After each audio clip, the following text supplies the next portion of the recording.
Hello, hello, hello. So I would like to say a couple of things about the US election.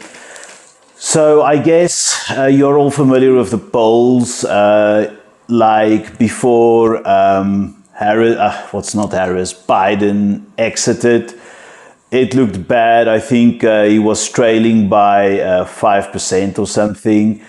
And then it basically got reversed. Harris took over, and then she's like, at one stage, she was like ahead nationally by what was it, 3%, but now it has gone down. So it's within the polls are within the margin of error, but polls have so many issues, like people like especially Republicans, they don't really like to tell you they will be voting for. Then people in general just they don't like talking about these things. Like picking up the phone. It's like imagining like you have to go to work now. Suddenly, someone phones you, or you're at home playing with your kids, and someone wants to talk about the election. It's like you don't want to do it. So then, like these polls, like I know some are more scientific, of a higher quality. So, and all of these things, if you look at the websites, like what's it, 560 something, I don't know, 270 to 1, I don't know, like, but these things amalgamate some of the polls, and some of the polls, you have sample sizes of like 1,000, then you have sample sizes of 10,000. So these things are out. Then, like, let's say, how do you get to rural voters? Like some of the polls are done like, in person. So that's much better. But like then, how do you get to the rural voters? You can't. Or to, let's say, some people in the inner city where, you may drive around in the inner city and not find parking. So how do you get to them? Then also, when, you're being polled now, this is just what you're thinking right now. Then, like, with your voters who are basically their minds are not made up yet, they can be like influenced, or voters that just like lean slightly left or right, or like Democrat or Republican. They can be affected by the outcome of a sports game. They can be affected by the weather. If it's like raining or windy or sunny, nice, just a nice temperature. They can be affected by, what their boss told them like 2 days ago. They can be affected by the breakfast they ate. They can be affected by, the health of their dog, so many different things. So it's really, and then I've heard like one political commentator, this was with the South African election, talk about the cold, hard reality of the voting booth. And once you're in a voting booth, or in the Americans have these machines, once you're there, you start thinking very quickly and very critically about what's in your best interest, not necessarily your own best interest, but also for your family and the country. So there's like just so many factors. So what I'm going to try to do is just, like a qualitative, in this video at least, a qualitative like analysis of the election. So, which is also very hard to do because like, putting, weights, attaching weights to these things are not, they're not easy at all. So let's first look at one of the most important issues, as I said, economy and jobs.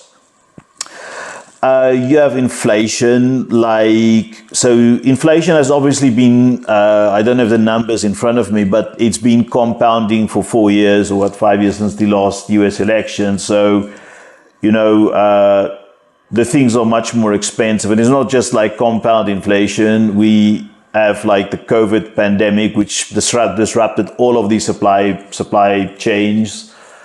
So like, and I mean, China closed up, then, so obviously you'll sell your, what do you call it, iPhone is much more expensive. All these kinds of things, like global supply chains, COVID,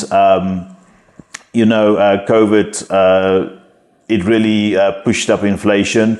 But then, like, maybe some things that were not, like, that Biden could have addressed earlier, like maybe just like some, I don't know, like bringing in more food stamps, something like that, something to make people's lives easier. It didn't do. So inflation, it's gone down now, but it doesn't matter. As I said, like it's already compounded. So because it's compounded,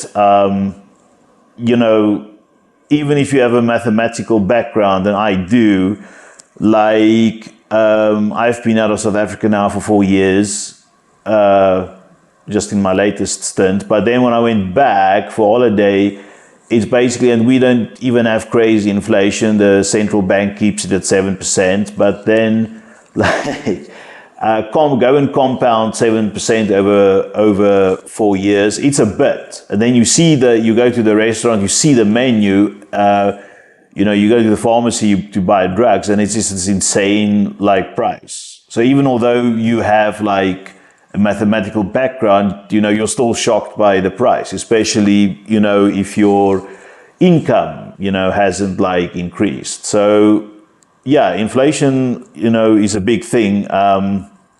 And globally, these, what I call COVID-19 presidents who either were like president during COVID-19 or rather like inherited the aftermath, they're vulnerable. And even although Harris wasn't the president, she was the vice president. So she inherits this blame for the inflation. Wages and employment. So employment is down. That's like very good because, and then people, I saw a lot of memes on the internet like, oh yeah, but I have to work 2-3 jobs. Yeah, well, I guess that's not great. But if you go do the opposite, okay, if you go and look at countries with massive high unemployment like South Africa, if you sit at home all day doing nothing, you lose meaning and purpose, as Jordan Peterson would say. And if you don't have meaning and purpose in your life, you kind of go crazy. So you go nuts, or you're very highly depressed for that while. So like, I would say, maybe, employment, it's not such a strong factor, but for me, if you have a job, it's great. Taxes, like the wealthy isn't being taxed, and this is like a long outstanding issue, and I feel Republicans have been weak on this. So in this sense, I feel that the Democrats may have the advantage. But also there's the shift, right? So like what I've heard is like Labor as well. Like Labor is no longer really attached to the Democrats, and corporate America is no longer attached to the Republicans. Like the Democrats seem to have become more elitist in the last 10 years, and the Republican Party, especially when Steve Bannon started talking to Donald Trump, has become more of a workers' party. But we're not there yet. For example, Elon Musk is like a massive contributor to Donald Trump's campaigns. That's like someone who's clearly looking for, maybe he believes in some ideology, but I would rather say, okay, this guy is in it for, a favor in return. Like all campaign donors, he wants something, probably reduce taxes in the United States, especially if those Tesla factories are going to be competitive. If you want to export those things to Europe without opening a European factory because they want domestic jobs. US labor is expensive. So, you need tax cuts. Tax cuts is the only, unless you get a subsidy from the government, I guess, but tax cuts will be the only way for, let's say, these Teslas, these American-made goods, to become competitive. So yeah, so like you have corporate tax and like private tax. But yeah, like the key thing is people would want to know, are you taxing the wealthier individuals or not? Like, and wealthy individuals aren't like a massive part of the, electoral landscape, because they're such a small percentage of the population. Then with healthcare, so costs like remain high. People are concerned about it. And this Medicaid, this Medicare or what Obamacare thing, it's never truly been, properly negotiated and hashed out, in Congress and the Senate. There was like, there's still like some dissatisfaction around it. So this may be a bit of an issue. Climate change is more of an issue now, and the environment, because I believe, Trump started like rolling back some of the things that Nixon basically implemented when, like, Nixon inherited the United States where you just have super dirty rivers, and Nixon actually started fixing that, and then Trump rolled it back. And Biden didn't really fix anything of it. So, like, people may look, at Harris's like policy, like, can she sort of fix this in some way? Although you can't really fix global warming right now straight away; it's too late. But with these hurricanes that hit the U.S., like, people are concerned. It can't be, climate change can't be taken off the table.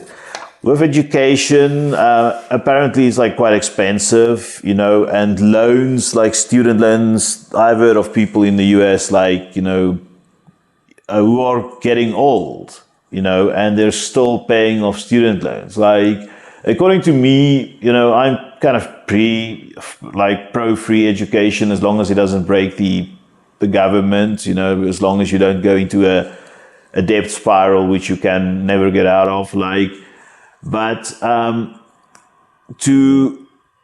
if you're going to go into, if you have to like borrow money to get education, you can't pay it back. It's not worth the while.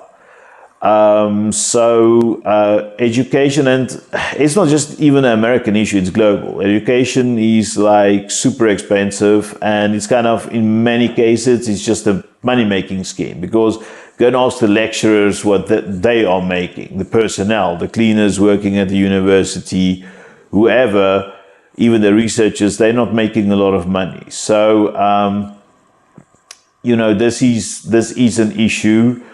And I believe if you have a slightly more socialist approach to it, like basically regulate it, tell universities you need to bring down the cost, and schools as well, that may be in your interest. With regards to immigration, yeah, so immigration is a big hot potato, not just in the US, in any country. Immigration is a big hot potato. The Mexican border is like really insecure. Like, a lot of people go through those fences and across the river.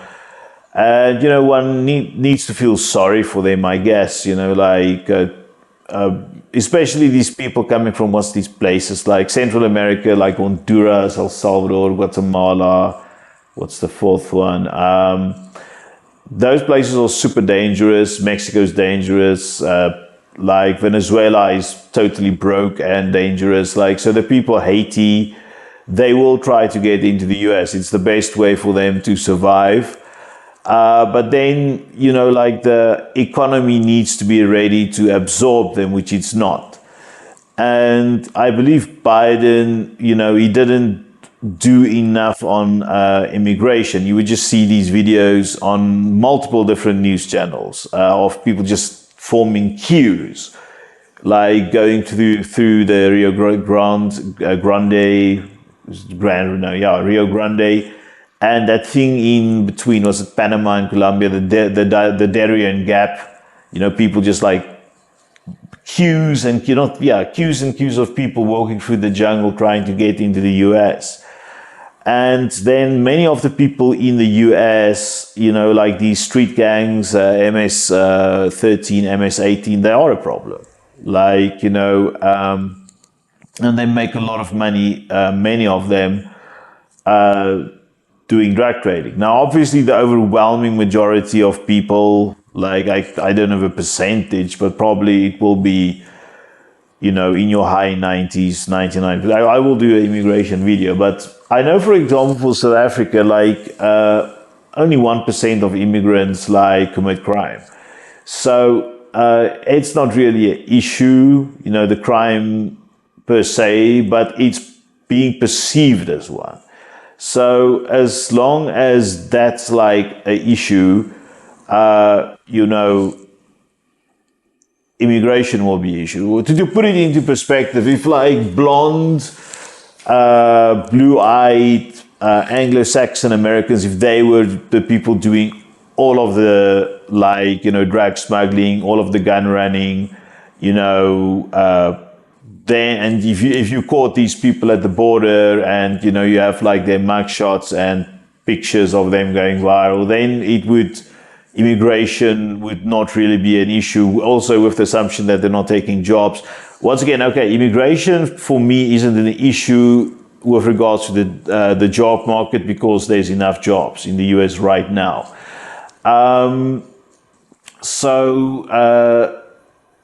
And then there's the Hispanic vote. So a lot of Hispanics favor Trump, but then with all the things that he has said against, the Hispanic community is kind of racist. I didn't know whether Trump is a racist or not, but the optics looks bad. It doesn't look like a non-racist, definitely. Immigration is an issue.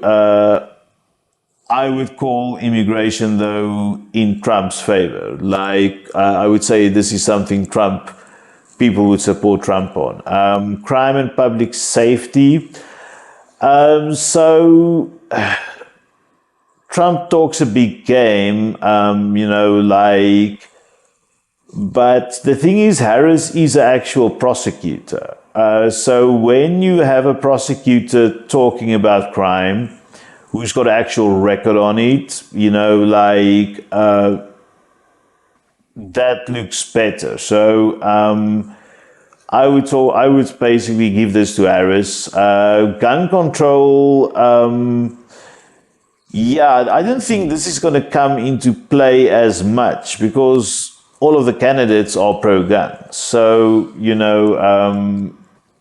don't really think it's a big issue. Abortion and reproductive rights is a massive issue. It is a huge issue. And I think 70% of Americans are in favor of it. So in this case, Trump is responsible for packing. It's a prerogative of any American president or any president. Well, no, but in most of democratic liberal countries, including South Africa, the president or special sections of parliament will appoint judges. So the president can appoint anyone he wants, but it seems that the U.S. Supreme Court, it's been packed by ultra-conservative judges, and one or two of them, the quality of the judge. It's one thing if you're conservative, but then also if the quality of the judge itself is questionable, then you're what's going on here? And now these people made this call on the abortion. So I know it's a states' rights versus federal thing, and I accept the fact that it's Americans' choice to run the state versus government thing, but the I believe it was like unwise of the court to overturn, what was it, 1973, a 1973 court precedent. 1973 is a very long time ago. That was even before I was born. So I would say this abortion thing is really going to, it conjures up like images of Handmaid's Tale, which is a freaking TV show. What was it, Netflix or something? And yeah, this is going to help Harris a lot. Abortion. Voting rights and election integrity. So yeah, here you had Trump going around claiming the election is rigged without any proof. Like, I don't have a number of the amount of court cases he initiated and the claims he made, but zero proof. Okay, when I talk about proof, it's proof that will stand up in a court of law, not some viral TikTok video showing some grainy nonsense that looks like that iconic, that photo of Bigfoot, which later turned out to be a guy in a gorilla costume. That grainy. What's the name of that video? I want to make a video about that video. That one where Kennedy gets shot. I mean, you can't put that thing, like a video like that, and on the internet and say, okay, this is proof of electoral interference. That's nonsense. Like, you need a lot more proof, to say something. And they lost all of these cases. Then there seems to be issues, certain communities, African Americans, to basically disenfranchise them, to, for example, make it more difficult. Like, for example, to say, okay, you need a car license to vote. Please, what if you don't have a car? You've never driven in your life. So, making the fewer voting stations. So in other words, the only way to get there is with a car. So then there's this other law I heard about, you can't hand someone a bottle of water in a voting queue. So that's just, nonsense. And the thing is, like, these things, they don't escape like scrutiny. People will judge. And here I'm going to call the election for Trump, because I don't think the US election will be rigged. It's not Africa or Latin America, but there is some like wiggle room for what you call a gerrymandering, and let's just call it organization of the result. There's some wiggle room about how you can do it, and it's a legal loophole in many cases, but it's not necessarily wrong or illegal. Maybe it's unethical, but if it's not illegal, then you can always go to the Supreme Court. But if it's not illegal, then essentially there's nothing you can do about it. So I will give it to Harris in the sense that, okay, people will be annoyed that there seem to be Republican electoral interference, but there is, for example, there's 70 electoral officials of the Republicans that's in play, who's going to deal with the elections, and they are conspiracy theorists. So, okay, yeah, I think it's very difficult. I would give it 50-50, but I would say I would give Trump the favor on this point, because you have a lot of officials that at best won't discriminate you. Sorry, at least won't discriminate you. At best, actually, push some, some ballots or some things that will not count in your favor. They'll push it towards you. Social justice and equality, I don't think that's the election issue anymore. It used to be, but this BLM thing and, woke, these things, I don't think it really plays transgender right. It plays a big role anymore. Like, I think the woke high water mark has been, it's been receding from that. I think the maximum in most countries in the world, including Europe, Western Europe, South America, people are tired of it. Like the woke people has pressed it too much. And I think,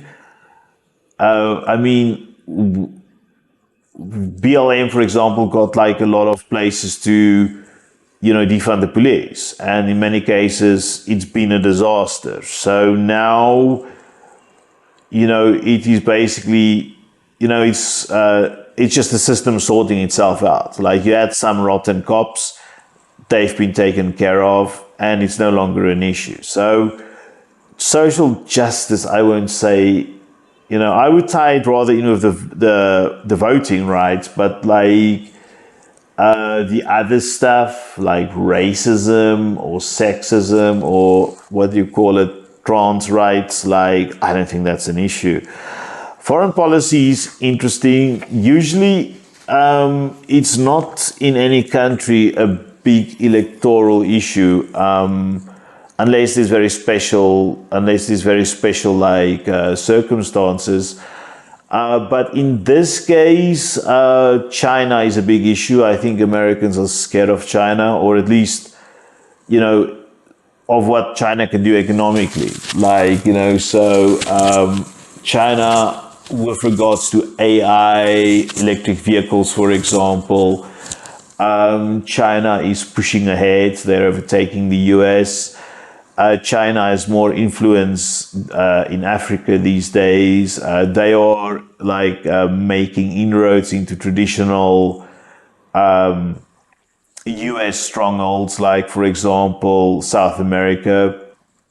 Then you have like Iran, like I think Americans are scared of that as well. But the thing is, it's not, in this case, this Middle Eastern conflict, I would say China, by the way, I would say play into Trump's hands. If you're super scared of China, if you're paranoid about that as American, that would go for Trump. The Middle East, I don't call for either party because both parties are just staunch supporters of Israel. So, yeah, like, I would say Trump's got maybe a slight advantage in the sense that Harris has been too pro-Israel. Like, personally, I think, Israel has handled this war very poorly. So now she has lost the Muslim vote in Michigan. So yeah, it's like she could have just been neutral instead of like just, all these platitudes supporting, Israel. Then you have Russia. With Russia, you have a lot of Republicans who support it simply because of the traditional values of the Russian society. They seem to be anti-woke, they seem to be anti-trans, but what it really is just it's just like a facade, a charade to basically fool like right-leaning Americans into supporting Russia. I think Russia is a danger, not just to the United States, but to many countries. Not Russia, the Russian people, obviously, but like Putin. I think Putin is a dangerous man. He shouldn't be underestimated. And in this case, I think more Americans think that way as well, and would therefore support Harris, like also because it's not just, America's supporting Ukraine, it is a lot of America's allies supporting Ukraine. So, the Western world. So in this case, I would say China goes to Trump, the Middle East is like a draw, and Ukraine goes to Harris. Homelessness is like a big factor, but it's not the main factor. For this, however, I would call it for Harris, in the sense that like Trump is more of a rural, like you will get more of the rural votes, with the exception of Texas, of course, and Georgia. Maybe Georgia. Georgia's like a swing state, but like Social Security and retirement, I believe something the Democrats can possibly do better, so I'll call it for Harris. Although the sanctuary city thing was a disaster, that I will call for Trump. The sanctuary city thing didn't work out. It just upset a lot of people. Then with regards to technology, I think the US is behind in many instances. Also, people feel threatened by AI, or at least not, they don't feel they're equipped enough to deal with the problem. Now, because Trump is so old, these people are not in touch with it. Okay, he's got a young vice president, but I feel Harris here will have the ultimate say. So let's look back into history, because like a lot of people would now say, okay, yeah, but it's just going to be economic. What they said around the Clinton election, yeah, it's the economy, stupid. But well, let's go a bit back further, like in history. Because, okay, like let's say your Gen X uncle had like certain issues, like when he voted for Clinton or whatever, but let's look at what your great-grandfather did, and he was also a person. He was also a grandmother. She was like a rational person, or voted according to, what they felt like. So let's look at 2020. You had Joe Biden versus Donald Trump. That was COVID and the economy. Probably the economy was linked to COVID. And that was like Biden won. And it was because of like the COVID. Then you had Donald Trump versus Clinton. So that was immigration and national security. And like basically economic populism. So, okay, once again, economy. Like, so the thing is, economy is like a new thing that came in, and it's real. And I'm calling the election for Trump because of this economic thing, that Harris is just, it seems that she and Biden just didn't deal well with the economy. It's not, the Obama years anymore. And yes, again, 2016 immigration, like people felt, the US is a country of immigrants, but it comes in waves, and people are open and close to it depending on where you are in the cycle. Right now, people are not in favor of it. It's like that movie with Daniel Day-Lewis and Leonardo DiCaprio. What was it called? Gangs of New York, right? Gangs of New York. And I mean, it's like Gangs of New York at that stage. People are like, the Irish, blah, blah, blah.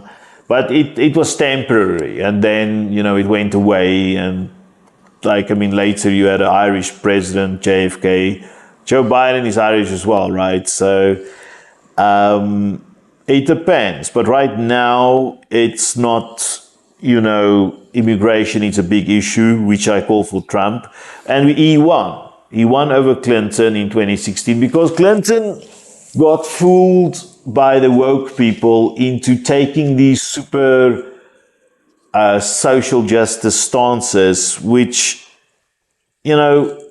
social justice isn't bad, but you know what's going to win. And if you just like look at the cold hard logic of winning something, you have to like maximize the vote.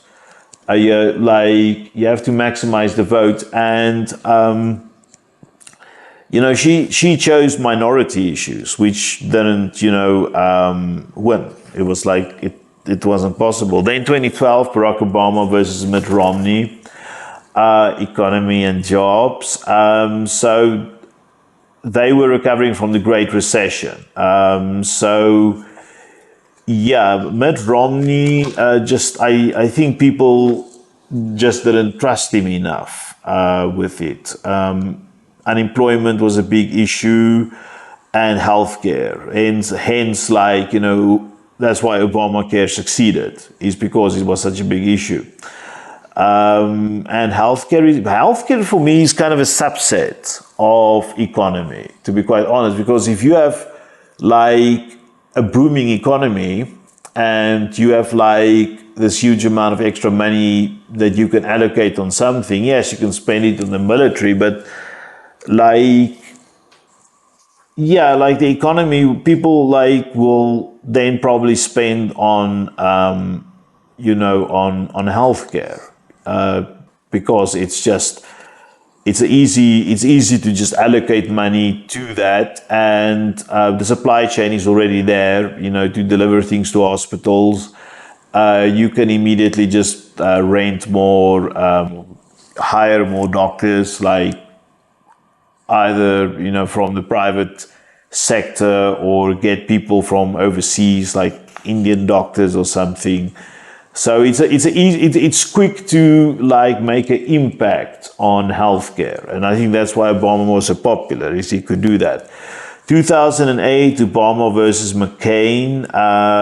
It was the economic crisis. It was the Great Recession. So yes. Here again, Obama seemed to have had the better idea. Obama was like a very smart man. Like McCain and Romney were smart people too, very smart. But I think Obama was like an outlier, and with these like economic things, he was just better. 2004 was Bush versus Kerry. Now here, the economic thing is broken because, like, you know, you had September 11th, 9/11, and it's just, if you're not going to be aggressive because of these crazy people who flew into these buildings, if you're not going to be aggressive about that and defend your country, you're going to lose. And Bush won because people trusted him, because he's this aggressive guy who will protect us. 2000, Bush versus Gore. So you had the economy and a budget surplus. Okay, so yeah, so when you have the surplus, what Bush then said is like, okay, let's do tax cuts, and Gore said like spend it on social programs. And yeah, people were, now you have this huge amount of money. So I want to say people were like greedy, but back then, 2000, the Republican Party was still the traditional Republican Party, and now you're like, okay, we have saved all this money, we may as well have some of it back, right? We're not in danger of anything. And back then, you also didn't have all of these crazy homeless people and stuff like that. 1996, Bob Dole versus Bill Clinton. So it's the economy stupid. So jobs and prosperity, tax reduction. Yeah, and Clinton brought in tax reduction. So here you have this nice blend of like, okay, let's create like prosperity and do tax cuts and create like jobs. And this is your globalist president. And a lot of the problems, by the way, that the US, one of the reasons Trump became president was of Clinton. Like the way the US like integrated itself into the globalized economy was not done in the best way. Like they could have kept more strategic, like parts of the economy within the US, more jobs within the US. Look, some things you have to outsource, or else you're just going to pay like 4 times or whatever more for something that you don't need to pay so much for. But there wasn't a lot of strategic thinking about this. 1992, Clinton versus Bush versus Perot. Perot, by the way, was so weird. Like, I remember the presidential debates. He had these suits, and they were so ugly. Yeah, he just kind of seemed lost. Economy, once again, 1992 economy, recession, high unemployment, deficit. So yeah, like, and Bush, remember, was like the vice president of Reagan. So here people, it's like the end of the Reagan era. People were getting tired of this. 1988, Bush versus Dukakis, national defense and crime. Yeah, like 88. So this is maybe where a lot of the Batman, these cartoons like crime versus punishment, in popular media, that's where it came from. Like crime just like took over the big cities, Los Angeles, like, New York, and people didn't feel safe in the cities. Dukakis was also, there was this one thing where he was too liberal. He was like too left wing. Like someone asked him, because this was still the death penalty. Like this was the time, 88, where they started talking about the death penalty. Like this was a turning point, I think. And Dukakis was asked by someone, okay, if your daughter gets raped, what will you do? Will you be in favor of the death penalty or not? And he was like, no, he will still be not in favor of the death penalty. And the optics of that didn't look good, so he didn't make it. Also, he had this stupid hat on while he was driving a tank. It looked very strange. Then, 84, Reagan versus Mondale, the economy and the Cold War. Once again, economy and the Cold War. This was the end of the Cold War. But this time, like the 80s was also kind of scary because no one knew what was going to happen with the Cold War. And the Soviet Union really looked scary. Like, I remember I was born in 1980, and South Africa was very afraid of the Soviet Union. That's why, they fought so hard against it. 1980, Reagan versus Carter, biggest issue, economy and the Iran hostage crisis. So, high inflation. Okay, this is what we have now. Unemployment. We don't have that. Interest rates. 1976, Carter versus Gerald Ford. Biggest issue, trust in government. So this is obviously, from the Watergate thing. Also, stagflation. Okay, so inflation, we have that still. Richard Nixon versus George McGovern, 1972. Biggest issue, Vietnam War, obviously. 1968, Richard Nixon versus Hubert Humphrey versus George Wallace. George Wallace was fucking insane, by the way. Biggest issue, Vietnam War and law and order. They had these race riots or there was racial tension, civil rights. But the biggest thing by far was the war. So here what I want to say, and it's a bit the same with the 1984, the 1981. It's no longer just the economy. It's external. It's a war. There's a war going on. 64, Johnson versus Goldwater, civil rights in the war. So once again, a war.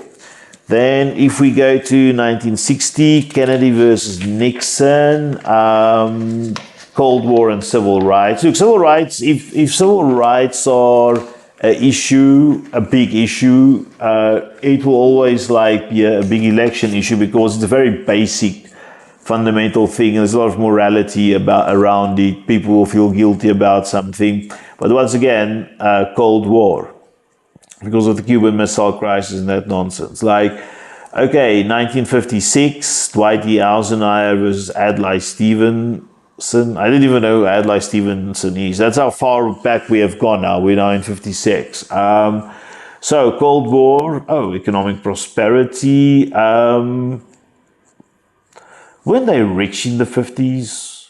I don't know. Like, okay, but once again, Cold War, 1952, Eisenhower versus Stevenson, Korean War and anti-communism. So yeah, like communism was this big threat, and once again, we're even now we're in 1952, going back all the way up to 1980. Again, war. Okay.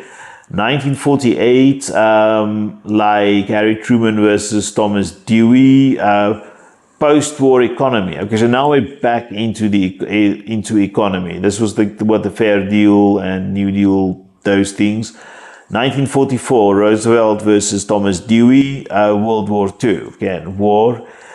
1940, Roosevelt versus Willkie, World War II and isolationism. Okay, so this is an interesting one, isolationism. So Trump is an isolationist president. Like, will we really go back? Do Americans really want to go back to a era where you're isolated? It seems very out of touch. Like, especially now where you have, for example, these BRICS nations. So I don't know, like probably Americans, the average American won't know a lot about this, but a lot of these, developing or semi-developed countries like China, South Africa, Brazil, India, they're getting together. Now they're expanding. They're getting Argentina, they're getting Iran, and they're forming a club. The ASEAN countries, Southeast Asia, like Union, that's getting bigger. The European Union is very strong. Africa, the entire Africa has formed a trade zone, actually. So, this isolationism thing, I would call this for errors because I just don't think Americans truly want to be isolated, because then once you isolate yourself, you lose a lot of your national interest. So, I mean, imagine not having a relationship at all with, like, let's say, the DRC, Democratic Republic of Congo. They've got all the cobalt. Imagine you don't have a relationship with, like, Chile. They've got all the lithium. So it's very stupid to just withdraw. And I know some Americans, but it's just to isolate yourself is kind of strange. 1936, Roosevelt versus Landon. So again, recovery. Also, but okay, and New Deal. New Deal is a restructuring of society. And probably now it's time to do it again, like to restructure society, because you have a company like Google, which is immensely powerful, and I believe they're not even taxed. They're based in Ireland, right? But I mean, Google's it's American, but they're based in Ireland. Then they're also registered in the Netherlands, and then they're registered in Ireland again. So they call it it's a way of dodging tax. They call it a double Irish in a Dutch sandwich. It sounds very dodgy, by the way, but like, so they're not paying tax. It's a big issue, and I think if you look at social media, there's a lot of there's a lot of calls for revolution. And I read about this in The Economist as well, you know, like we're actually due, like globally, for another French Revolution style thing because of inequality. It's not just the US, it's even China, which is supposed to be communist, like there's inequality in China. You see people in Ferraris, Maseratis, Bugattis, you know, who make like, you know, let's say 100 times more than the mean, not the average, the mean of like, you know, the national, you know, salary. The US is even more unequal. This I would, like, for example, call, I would say, Harris is the advantage. I don't know. It doesn't seem that Donald Trump says a lot of things, but he's never said like, okay, let's tax the rich. And I think that would, if you say something like that, like, and okay, I'm not talking about just some plumbing guy who's got a successful business. He obviously shouldn't be taxed. I'm talking about some guy who's like this crazy financial speculator, and he's just got like, you know, a 3 garage like house, you know, in a security state. Like, these people are not taxed enough. And whoever basically, and it's not just like your policy. Remember, your policy should be marketed.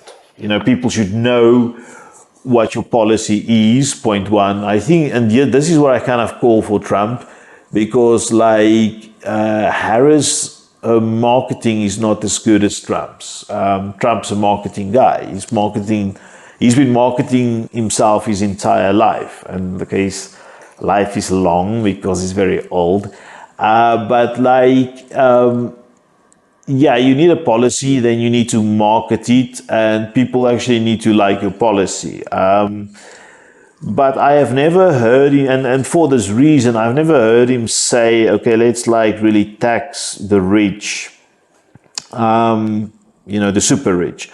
Then in like Elon Musk, for example, like then 1932, you have Roosevelt versus Herbert. Man, Roosevelt, how many times was he president? 1, 2, 3, 4. Yeah, because I only went back up until 1932. I felt like going back further would be too crazy. But like, yeah, Franklin D. Roosevelt versus Herbert Hoover.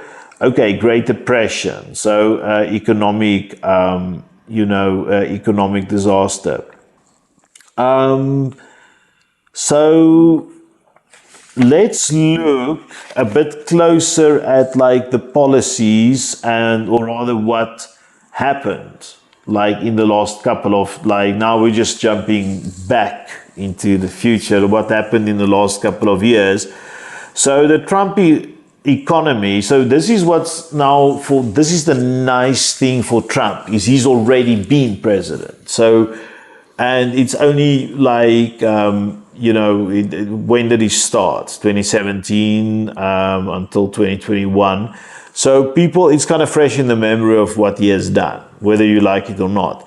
So he did tax cuts, like the Jobs Act or TCJA. So he lowered corporate tax from 35 to 21. He did a lot of deregulation. Okay, so deregulation can actually be very good in general, but maybe like he deregulated some things in the incorrect way. Like the problem is if you damage the environment, that thing has to be fixed and it costs money. If you pollute a river, you know, like the fish will get sick. The fish can no longer be harvested by fishermen downstream. If you are using water from that river for agricultural purposes, now you need to spend extra money to filter it. So you see, like, someone has to pay in any case. So you have to be very careful about what you're going to deregulate. You have to see do you need to deregulate? And if yes, what are you going to deregulate? How much? But deregulation isn't a bad thing. Then job growth and low unemployment. So before COVID-19, unemployment was at 3.5% with strong job growth, especially for women and minorities. So you see, there are women. There's many women and minorities who support Trump. Now, Harris, I believe, still have the edge. So I will still call for Harris in terms of women and minorities. The polling data is there, but it's just, Harris, point one, is a woman. Women are more likely to vote for women, men more likely to vote for men. And there are more women than men in any country on earth except China. Whites make up the majority. What are they? It's 60%, 65% of the US population. But yeah, it's look, the minority vote's still important.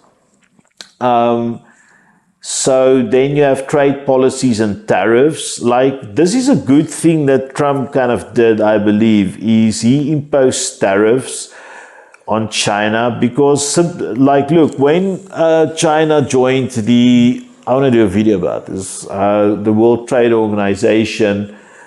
When any country joins the World Trade Organization, you're supposed to do certain things, and you cannot break those rules. That's why, hence, it's an organization.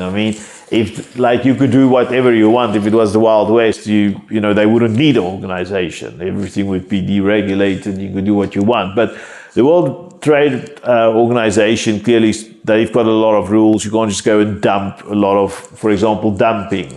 Dumping is one of the most common problems. You can't just dump your product in a economy, destroy their infrastructure and just, groove with it. That's not how it works. So, when Trump said the US had a bad deal, I would say yes. He's right.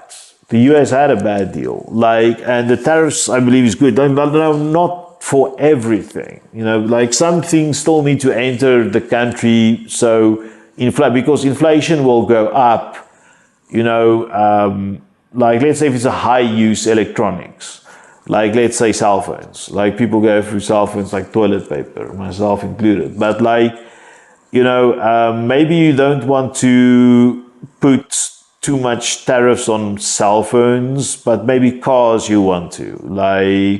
Actually, I don't know. I don't know a lot about tariffs. I should research it and do a video about tariffs in general, because I find tariffs and trade policy interesting. Stock market growth was doing very well. I remember he was bragging about it all the time. But look, the stock market only helps, it's only rich people who are basically into the stock market. And if you have your, what do you call it, the Americans, your 415, that thing, and you don't see it. You don't see your 415, unless you do a lot of analysis, you don't really see how you're benefiting from stock market growth. So the COVID year as basically a big issue in the sense that it impacted both Biden and Trump. So you have to decide whose presidency was better during COVID. What do? You don't really expect this crazy ass virus to come and destroy everything, but it happened. And Biden is the COVID president. So essentially, when you look at all the other presidents globally, that, especially the South African president, the Brazilian one as well, the one from, what's the guy from the UK? was it Boris Johnson? COVID basically really affected their presidencies. Like, people just couldn't forgive them for, their, whether you want to call it incompetence or not, irrelevant, but like, because how do you react to such a novel black swan event? You can't. You just like do whatever you think will be best and what's legal. But it is what it is. So yeah, like this COVID thing, it goes against both Trump and Biden. And when I say Biden, I do mean Harris, because she's bound to him by the hip. It is, it's a problem. So you had the COVID-19 relief recovery. So the rescue plan of 2021 provided 1.9 trillion in stimulus. That was very good. So that's a good thing on Biden-Harris. Infrastructure investment. Biden dedicated 1.2 trillion. That's very good. So this is a kind of a stimulus package, right? So you see some changes from it. Like, for example, that's one of the reasons your employment has gone down. Because once you push this money into the economy, it just starts circulating around from person to person. Inflation was a big issue once again. With this is the single biggest issue for me, where I see Trump being the strongest, is inflation. It comes from supply chain issues and increased demand. But still, how do you explain this to people? It's just, you can't really. It's like, I would say, people would have said, okay, yeah, but you should have been on top of it, but Mr. Biden, you should have you should have seen this coming. There was low unemployment and job growth with Biden, at 3.8% by mid-2023. So for employment, I think I'd already called it Harris. So unemployment, again, is a Harris call. Climate action, I don't think, the climate thing isn't such a big thing, because, okay, you had these hurricanes coming in, but for me, it's more about now hurricane relief. Like, how quickly can you fix this infrastructure? And a lot of these places that's been hit, so Florida, it doesn't matter that Florida has been hit, because essentially, although it will be a federal problem, firstly, it's a state problem, and DeSantis has a huge amount of experience in dealing with disasters. So he just fixed it, and also he knows that they will lose the state if he messes it up. So he just acted proactively, and that's why, the hurricane in Florida isn't the issue. But when this thing, also, Florida's kind of flat and stuff, and there's more roads. But when this other hurricane came up into Appalachia, there's it's very difficult getting into certain areas. And that's Georgia, North Carolina, those places or swing states that Harris needs. So this may actually this may benefit Harris, but Trump. But then climate change policies also benefit Harris, because some people who do believe in climate change, and I believe that's the majority now, they are becoming concerned. Especially if you have children, what kind of what kind of like, you know, what kind of like life will my grandkids have, or my kids? So yeah, affordable housing is a big issue there, I would say. Yeah, but yeah, like Trump also didn't really do anything. But he never made it his issue. Like Harris and Biden pretend to be these like social justice people, and they didn't like solve the housing crisis. So this goes against them. Social security and retirement.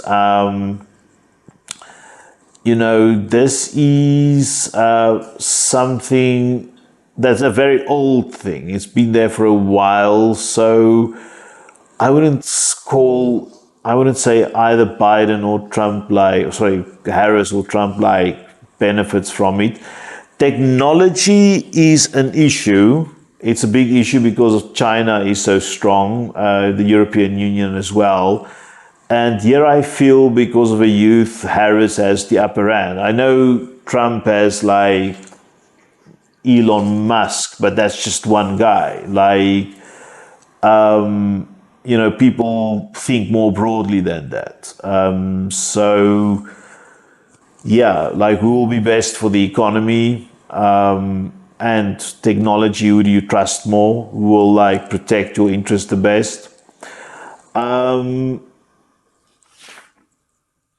Then also, okay, I'm going to look at this again. Economy and jobs. I will say it's Trump. Healthcare, I would say, is Harris because of the Obama legacy. Climate change, Harris. Education, Harris. Immigration, big one, Trump. Crime, Trump. Gun control, neither. Abortion, I would say Harris. Voting rights, I will say Harris. Social justice and equality doesn't count. Foreign policy, I would say neither because China gets or China concerns goes to Trump, but the other concerns goes to Harris. Housing I would say actually the massive lack, the failure of Harris, I would actually then give that to Trump. Social security doesn't count. Social security has always been strong. Tech, I would give to Harris. So,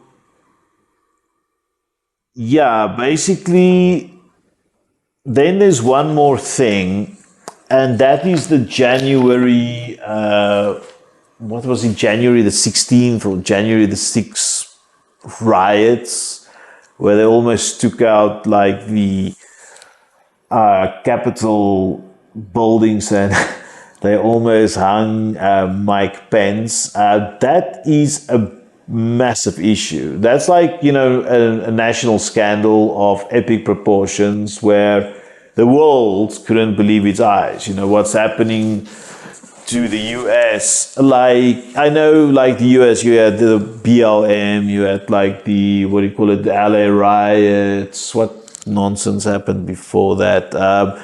You had 9/11, you had Oklahoma City bombings, Ruby Ridge, Waco.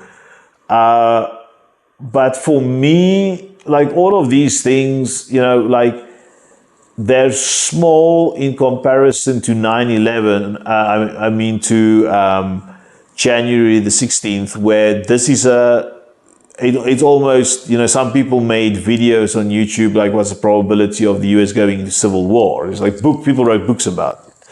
So for me, and now we are, today is, where's my watch? Well, I don't have my watch. Today is 20 October or something, 19 October.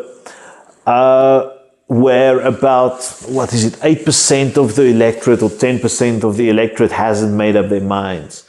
So this is why one of the reasons the margin of error is also for the polling is still so big, 3%. So why have these people not made up their minds? Like, I don't know if you guys seen the South Park episode, Shit Sandwich and Giant Douche, where it's basically, especially, it's like a libertarian viewpoint, like, you know, every election cycle, and it's not just the United States, it's global, like you get faced in democracies, if you live in a democracy, you often feel that the candidates, or both of them, are bad. But in this case, you know, like, Trump clearly caused this. Like, there's loads of evidence, not circumstantial, like real evidence, that he basically riled up people to not accept the result. And yeah, there's just evidence. There's so much evidence. All of these people, these dodgy people like Roger Stone, Steve Bannon, Rudolph Giuliani, they all went to prison. Like, there's just evidence everywhere. So, and then abortion. Like, 70% of Americans are in favor of abortion. This is a big issue. Like, it's not just about women's rights, it's also about the structure of your society. If you're going to force people to have kids that they don't want, these people, if, like, you know, even if they do go into foster care, like, the US doesn't have the perfect foster care system, you know, like, many of these serial killers like Charles Manson and stuff came out of foster care. And, you know, you'll see, if you just have all of these kids now, and look, I know how awful this sounds, what I'm saying, and I'm not saying all foster kids are like this. You know, some foster homes are like, I'm talking about not like, you know, individual ones, like as a foster family. I'm talking about like homes, you know, like state homes and stuff like that. You know, they're not nice places. Like, so if you go into these situations, or you have, like, you know, if you're lucky, you go into one of these places, your chances of being, you know, successful in life is already lower. Worst case scenario, you stay with your mom that didn't want you, and she's like some crack addict, you know, she imparts her criminal life onto you. Abortion is like, you know, it's a very serious, like, subject. And the Roe versus Wade in 73 was the right call. Like, you know, it doesn't really matter whether you like it or not. One has to look at the impact it has on the stability of, like, the society. Does it make the society more secure or less secure? And this shocked a lot of Americans, especially women, who are the majority. They're 51% of the population. Is it Trump's own wife? Yeah, like, what's his wife's name again? Melania. Melania, like, is pro-abortion, you know. So this is a big issue. This helps Harris, and the riots helps Harris a lot. So I would have called, like, I really would have called this election for Trump because of immigration and because of the economy. This inflation thing is just, you know, people are struggling. But because of these special conditions, like that, you know, it seems that, like, elections are being interfered with.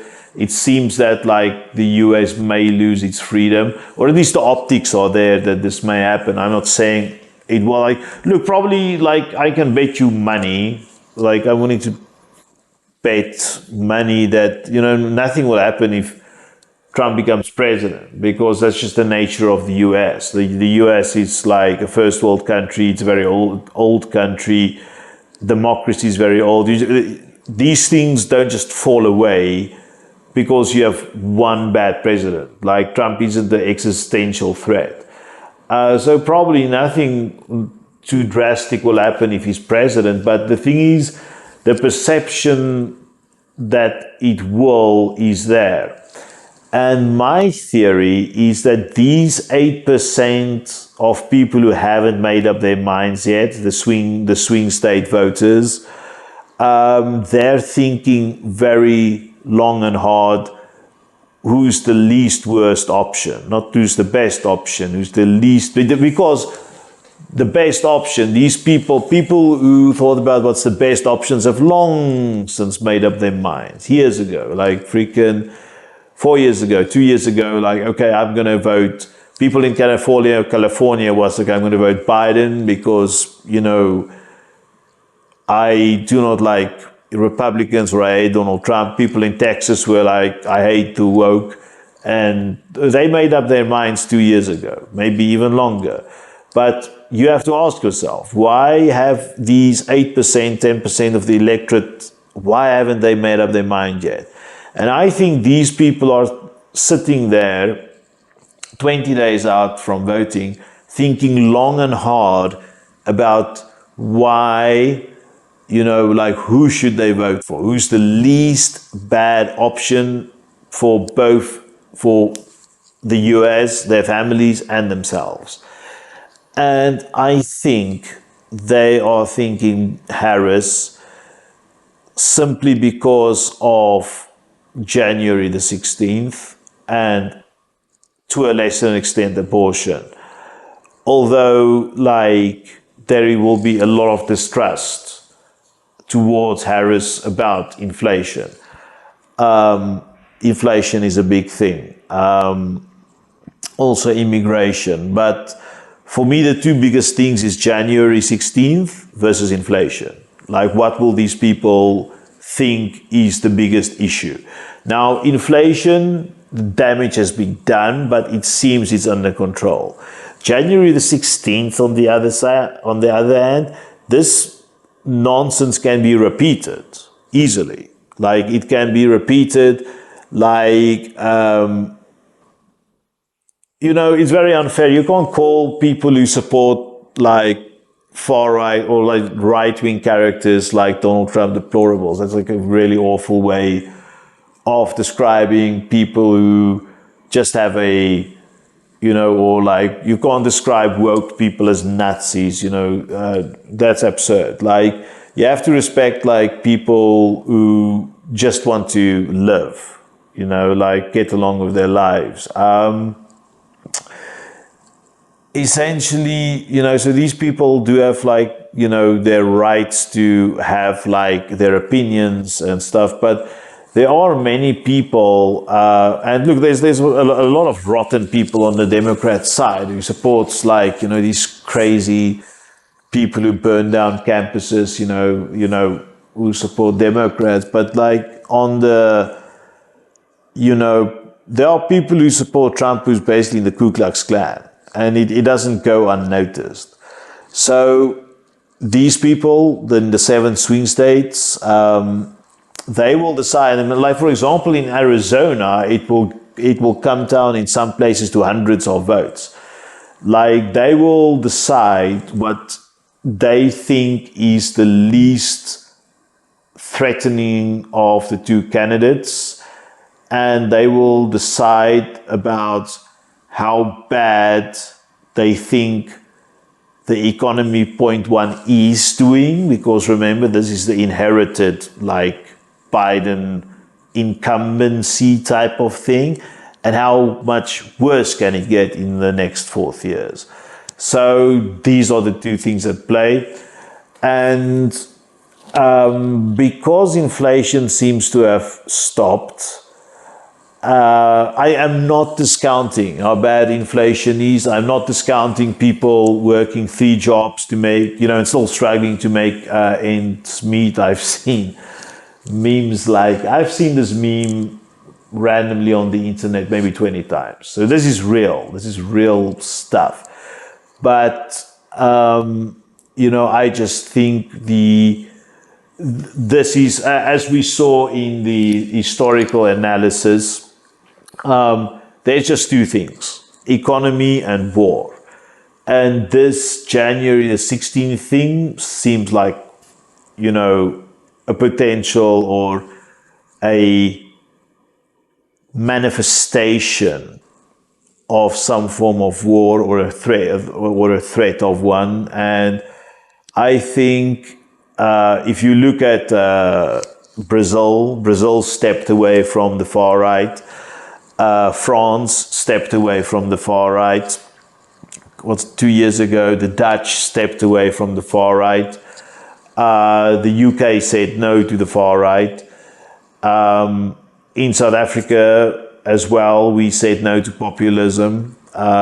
Populists were, you know, they got less than 25% of the vote in South Africa. So, looking at these trends at this stage, I'm going to do more videos because I still think, look, if you look at the you shouldn't look at betting markets. Betting markets are a bunch of nonsense. But like, I think Donald Trump's got a very good chance to win. Very, very good. Like, Americans are very pissed off about what Democrats have done in the last 10, 20 years, the last 5 years in particular. This COVID thing was a big thing. COVID was like massive. I live in a country where I was locked up. I was a prisoner. Like, dude, it was insane. I was a prisoner for like, I won't want to make a video, but COVID was traumatizing, and you know, it felt also like that Democrats like imprison people. But yeah, as we saw from the analysis, war-like conditions influence elections. January 16th seemed like the beginning of a war, a civil war. They made a movie the other day called, okay, maybe it was a left-leaning movie, but nonetheless, you know, it climbs into people's minds. And even if you're like an undecided swing state voter, you just need one friend, you know, one good friend from college or high school, or a colleague, or, you know, the guy you sit next to at the bar, or the chick you speak to in the coffee shop. If they just like convince you within the next 20 days about, let's say, some dangers that the US may face within the next, you know, month, 6 months, 10 years, whatever, you will change your mind as a swing state voter, or you will not change your mind, you will make up your mind, and then it's done. Okay, so to the Americans, to my American friends, good luck. I hope you can make up your minds, and if you have already made up your minds, that you are at peace with your decision, and all of the best. I don't think your situation is so bad. Like, to be quite honest, like it's irrelevant for me, really, not totally, but it's not so bad. Like the two candidates are very similar to an extent, you know, like, yeah, so don't worry too much about it. But yeah, good luck and enjoy it. Elections at least are exciting, right? It's exciting. It's not like going to be a boring time. So yeah, all of the best, and bye-bye.